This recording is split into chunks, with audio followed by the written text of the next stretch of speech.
अस्सलाम वालेकुम।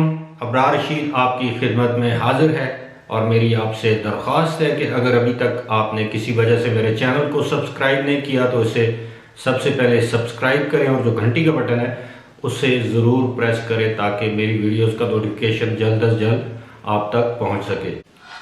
मौलाना तारिक जमील का नाम तो आप सब ने सुन रखा होगा और उनका नाम पाकिस्तान के उलमा में एक मोतबर नाम की हैसियत से जाना जाता है।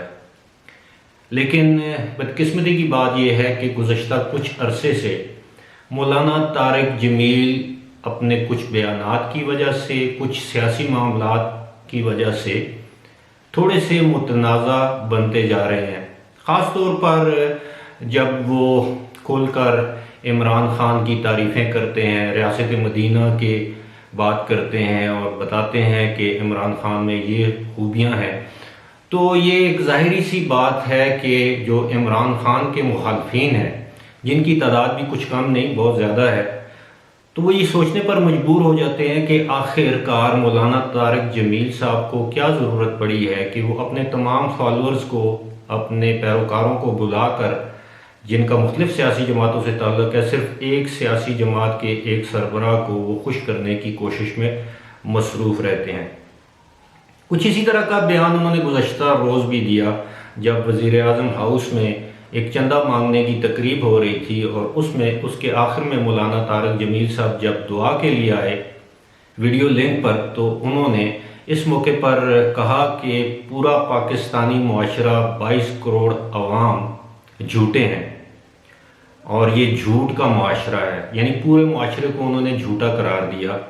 और इसके साथ साथ उन्होंने ये भी कहा कि पाकिस्तान का तमाम मीडिया भी झूठा है, मीडिया पर भी झूठ बोला जाता है, मीडिया पर ख़बरें झूठी चलाई जाती हैं। और एक मालिक, किसी मीडिया मालिक का नाम लिए बगैर उन्होंने कहा कि उस मीडिया मालिक ने उनसे कहा कि वो टेलीविज़न चैनल तो बंद कर सकते हैं लेकिन झूठ बोलना बंद नहीं कर सकते। इसके बाद सहाफ़ी बरादरी में एक बड़ी ही बेचैनी पाई जाने लगी और सोशल मीडिया पर मौलाना तारिक जमील साहब के हवाले से बड़े बड़े बयान आते रहे कि जी उनको ऐसा नहीं करना चाहिए था, लेकिन ये है कि उन्होंने पूरी सहाफ़ी बरादरी को झूठा क्यों कहा है।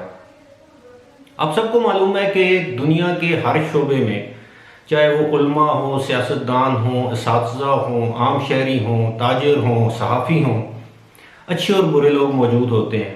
यकीनन उनमें झूठे भी होंगे और हम ये नहीं कह सकते कि सब झूठे हैं। कुछ झूठे होंगे, ज़्यादा सच्चे होंगे, हो सकता है ज़्यादा झूठे हों, कुछ सच्चे हों। इस हवाले से मौलाना तारिक जमील साहब पर एक मरतबा फिर तनकीद के निश्तर बरसाए जाने लगे, जो कि ज़ाहिर है उनकी शख्सियत के साथ मुताबिकत नहीं रखती उनकी ये बातें, और अच्छा भी नहीं लगता कि इतने जय्यद आलम के ख़िलाफ़ सोशल मीडिया पर बातें की जाएं, उन पर इल्ज़ामात लगाए जाएं या उन पर तनकीद की जाए। और तनकीद को तो मैं किसी हद तक दुरुस्त समझता हूँ, तनकीद हमेशा इस्लाह के लिए होती है।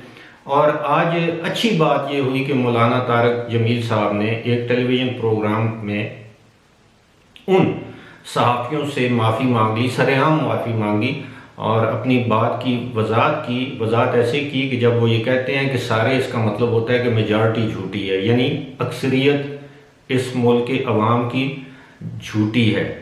आज उन्होंने एक मरतबा फिर कहा कि पाकिस्तान के अवाम की अक्सरियत झूठी है, ताजिर झूठे हैं, ताजिरों की अक्सरियत झूठी है, साफ़ियों की अक्सरियत झूठी है। और वो ये कहते हैं कि जब वो ये कहते हैं कि सारे, इसका मुराद ये नहीं होता कि सब के सब, बल्कि अक्सरियत। लेकिन उन्होंने फराख दिली का मुजाहरा किया, बड़ेपन का मुजाहरा किया और पाकिस्तान के अवाम से भी और पाकिस्तान की सहाफ़ी बरादरी से भी उनकी दिल आज़ारी पर माजरत की, जो कि अज़मत और बड़ेपन की निशानी है। मैं तो बड़ा छोटा सा जर्नलिस्ट हूँ, सहाफ़ी हूँ, एक आम सा शहरी हूँ। मैं तो तारिक जमील साहब को कोई मशवरा नहीं दे सकता, लेकिन मेरे दिल में तारिक जमील साहब की बड़ी इज़्ज़त और एहतराम था और है। लेकिन ये एहतराम उसी वक्त तक कायम रह सकता है, ये इज़्ज़त उसी वक्त तक कायम रह सकती है जब तक कि मौलाना तारिक जमील साहब अपनी गैर मुतनाज़ा हैसियत को बरकरार रखेंगे। अगर वो हर आने वाले हुक्मरान की तारीफ में पुल बांधेंगे। हमें मालूम है, मुझे याद है कि इसी तरह के बयानात वो नवाज शरीफ साहब के बारे में भी देते थे। उनसे मुलाकात करने के बाद भी यही बातें करते थे जो आजकल वो इमरान खान या पाकिस्तान के आर्मी चीफ के हवाले से कर रहे हैं। इससे ऐसे जाहिर होता है कि शायद वो कुछ लोगों का ये ख्याल है कि वो बेजा इमरान खान का साथ दे रहे हैं या उनकी हिमायत कर रहे हैं, जो कि उनके शायान शान नहीं। उनका ताल्लुक तबलीगी जमात से है, उनका ताल्लुक तबलीग इस्लाम से है। उनको इस्लाम की खिदमत करनी चाहिए, तबलीग पर जोर देना चाहिए, ना कि तमाम सियासतदानों में से एक सियासतदान को वो कहें कि यही एक सियासतदान है जो इस मुल्क का खैर ख्वाह है, यही एक सियासतदान है जो सादिक है और अमीन है, दयानतदार है, जिसके दिल में अवाम का दर्द है। बेशक होगा, बेशक वो दयानतदार होंगे, बेशक वो सादिक होंगे, लेकिन ऐसी बात नहीं कि पाकिस्तान में अच्छे दयानतदार ईमानदार सियासतदानों या लोगों की कमी है। इस तरह की स्वीपिंग स्टेटमेंट देना कि जी सारे के सारे झूठे हैं, सारा मीडिया झूठा है, सारे बिके हुए हैं, सारा बिकाऊ माल है, ऐसा हरगिज़ नहीं है।